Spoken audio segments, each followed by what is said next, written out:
Hey guys, so it wasn't too long ago where I made a video on this Toyota Corolla GTS that I saw here at the auctions. And after getting an overwhelming amount of people reaching out and asking about it and wanting to see more of it, I thought I would just give it one last look over in long form video for you guys to check out with me. I've been keeping an eye on this one, but I do think that this is going to be a bidding war. And I'm also going to be talking about why I think this is one of the most underrated Toyota Corollas from the 80s that doesn't really get talked about as much as it should, because I do think that it has quite some pedigree behind it, and as well as just a great overall chassis because of how lightweight it is, how simple, and we'll go into more detail as we go on. I just am really perplexed at seeing one of these in the flesh. I've actually only seen like one or two in my entire life, and they didn't make a lot of these. And it has a lot of the very similar architecture that you would find in the known and beloved Toyota Corolla AE86. So that one differs from this one because this is actually front wheel drive, which of course is going to be a little different. But you have to remember, for the time, this was a driver's focused car. And I think to this day, it still is a driver's car. Now, with all of this, I mean, this is a 38-year-old car, and the first thing that sticks out to me is just like how well kept it is, even for the age. Usually you see these seats, they're all torn up to bits, falling apart at the seams, and this was never really about like making the fastest car in the world, but just making something that almost feels like it kind of has a soul to it. And I couldn't help but just getting in here and just realizing like how cool this is. I mean, this driver's layout is very similar to what you find in the Terreno, the AE86, and that's all I feel like here. I feel like I'm in an initial D comic. Like, doesn't this look like when you're in the driving simulator almost? And no sunroof. This is very bare bones stuff. I don't even think it has air conditioning, because if it had air conditioning, there would be like this little accessory button here.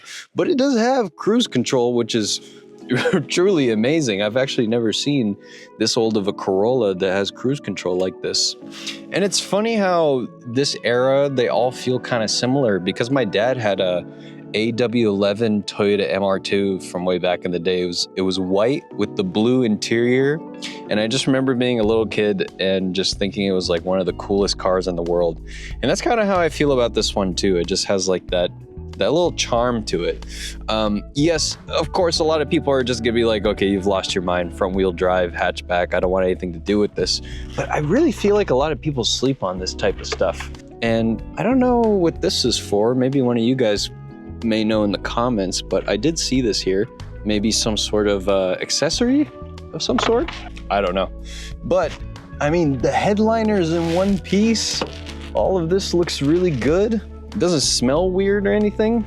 I do like the wood screws to make sure that the stereo stays in place, but you gotta do what you gotta do. But it has 210,000 miles on the clock. I guess you're honestly just breaking it in. But one thing to know with the GTS model is that really you get a lot of the bells and whistles here. Biggest thing I would say, especially from something from the late 80s, is you get rear disc brakes. Almost all the hot hatches back in the day had the drum brakes, which they work, but they're definitely not optimal when it comes to performance. And these tires, I mean, they must have just put them on. It still has the whiskers on them. And these look to be like some period correct OZ Racing tires, or OZ Racing wheels. I don't know. You guys will have to let me know.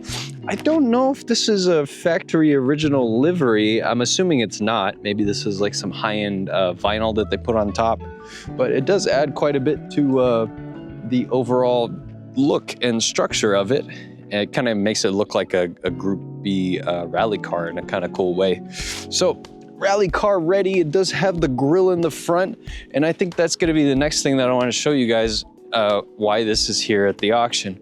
So, funny enough, I actually had somebody in the comments, and I can't confirm this just yet, but they were telling me that they know the previous owner of this, and it was just a very typical, wasn't paying attention front-end collision. Maybe somebody brake checked them or something like that. So you can see all of the damage that happened here. So the first thing that you're gonna have to consider is the fact that there's not a lot of these. So over here in the States, it's pretty difficult to find one of these getting parted out. So kind of the scarier thing with owning something like this, yes, the novelty is there. And I think a lot of people with the JDM imports go through this struggle too. But when you buy something that's cool and unique, yes, you have that. But at the same time, you're going to have that trouble with finding parts for it. But I think really all it needs is a hood. You might even be able to bang this back out. And I'm not even kidding here. But it would take a lot of, filler and hitting it with a body mallet and all that stuff. And then you might be able to also pull the core support back. This is just like sheet metal. It's not super dense or anything like that. So a lot of this would actually naturally come back. You may need to replace the radiator because it looks like it got hit pretty good. The oil cooler actually looks to be okay.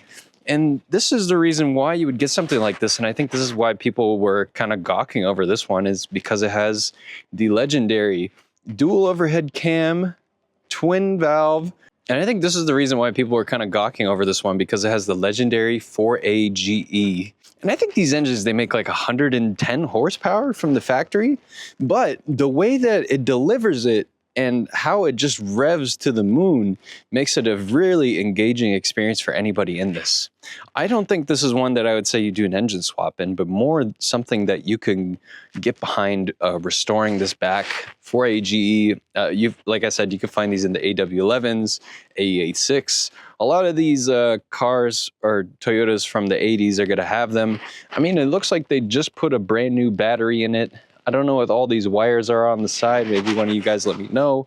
But structurally, the engine looks okay. And from the listing too, it says that it runs and drives, but I would have to go to the front office to go get the key.